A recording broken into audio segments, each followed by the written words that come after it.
عليكم ورحمة الله وبركاته إن الحمد لله والصلاة والسلام على من لا نبي بعده أما بعد فأعوذ بالله من الشيطان الرجيم بسم الله الرحمن الرحيم إن صلاتي ونسكي ومحياي ومماتي لله رب العالمين صدق الله العظيم।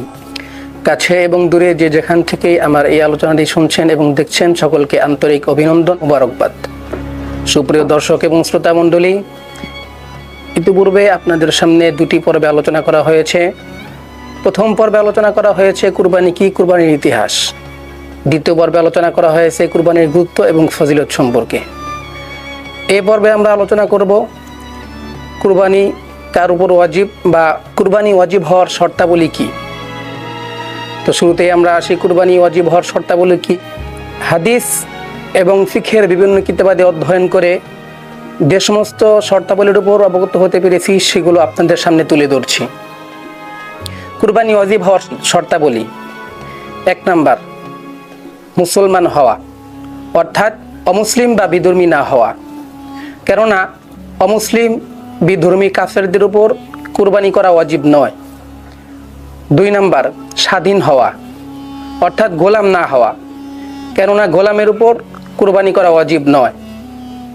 3 number, প্রাপ্ত বয়স্ক হওয়া, অর্থাৎ নাবালেগ না হওয়া, কেননা নাবালেগের উপর কুরবানি ওয়াজিব নয়, যদিও নাবালেগের নেশাব পরিমাণ সম্পদ থাকে। অবশ্য যদি তার অভিভাবক নিজ সম্পদ দ্বারা কুরবানি আদায় করে দেয় তাহলে সহি হয়ে যাবে। 4 নাম্বার, সুস্থ মস্তিষ্ক সম্পন্ন হওয়া, অর্থাৎ পাগল না হওয়া, কেননা পাগলের উপর কুরবানি ওয়াজিব নয়, যদিও তার নেশাব পরিমাণ সম্পদ থাকে। 5 নাম্বার, মুকিম হওয়া, অর্থাৎ মুসাফির না হওয়া। আর শরিয়াতের পরিভাষায় মুসাফির বলা হয় যে নিজ এলাকা বা শহর ত্যাগ করে 48 মাইল বা 78 কিলোমিটার দূরবর্তী কোনো শহরে যাওয়ার ইচ্ছা করে, শরিয়াতের পরিভাষায় তাকে মুসাফির বলা হয়।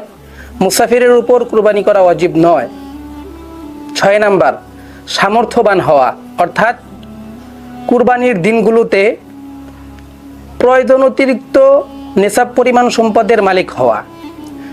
যদি কুরবানির দিনগুলোর কোনো একদিন নেশাব পরিমাণ সম্পদের মালিক হয় তাহলেই তার উপর কুরবানি ওয়াজিব হয়ে যাবে। এর উপর 1 বছর অতিবাহিত হওয়া শর্ত নয়।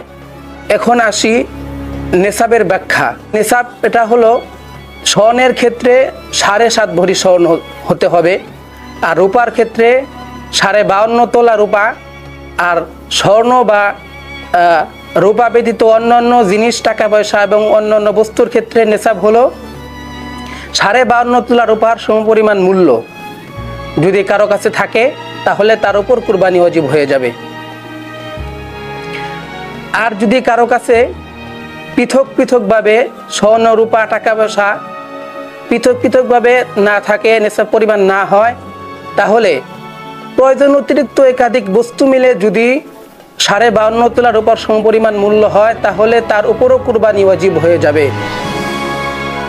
তো এই ব্যাপারে ফিকহে হানাফির প্রসিদ্ধ কিতাব, নির্ভরযোগ্য কিতাব হেদায়াত 4th খণ্ডে বর্ণিত হয়েছে যে আল উযহিয়াতু ওয়াজিবাতুন আলা কুল্লি হুররিন মুসলিমিন মুকিমিন মুসিরিন ফি ইয়াউমিল আযহা, অর্থাৎ কুরবানি ওয়াজিব প্রত্যেক স্বাধীন ব্যক্তি, মুসলিম, মুকিম এবং যে ঈদুল আজহা দিনগুলোতে সামর্থ্যবান থাকবে তার উপর কুরবানি করা ওয়াজিব। সংশ্লিষ্ট আরও কিছু মাসলা আপনাদের সামনে তুলে ধরছি। 1 নাম্বার, দরিদ্র ব্যক্তি যার উপর কুরবানি ওয়াজিব নয়, যদি সে কুরবানির নিয়তে কোনো পশু ক্রয় করে তাহলে তার উপর সেটা নির্দিষ্ট হয়ে যায় এবং সেটা তার উপর ওয়াজিব হয়ে যায়, সেটা তাকে কুরবানি করতে হবে। 2 নাম্বার, ধনী ব্যক্তি যদি সে কুরবানির দিনগুলোতে কুরবানি করতে না পারে তাহলে যদি সে পশু ক্রয় করে না থাকে তাহলে একটি ছাগল সে গরিবদেরকে সদকা করে দিবে। আর যদি সে পশু ক্রয় করে থাকে কিন্তু সে কুরবানি না করে থাকে তাহলে সে ওই জীবিত পশুকেই সদকা করে দিতে হবে। আর যদি সে পশু জবাহ করে থাকে তাহলে যে গোস্ত আছে সেই গোস্ত গরিবদেরকে দান করে দিতে হবে। আর এক্ষেত্রে যদি জবেহ করার কারণে কোনো মূল্যমান হ্রাস পায়, তাহলে যতটুকু মূল্য হ্রাস পেয়েছে সেই হ্রাস পাওয়া মূল্য সহ গরিবদেরকে সদকা করে দিতে হবে। 3 নাম্বার হলো যে যদি 51ভুক্ত পরিবার হয়, তাহলে যত পরিবারে যত সদস্য আছে, যদি একাধিক ব্যক্তি যদি নিসাব পরিমাণ সম্পদের মালিক হয়, তাহলে হানাফি মাযহাব অনুযায়ী তাদের সকলের উপর কুরবানি ওয়াজিব হবে।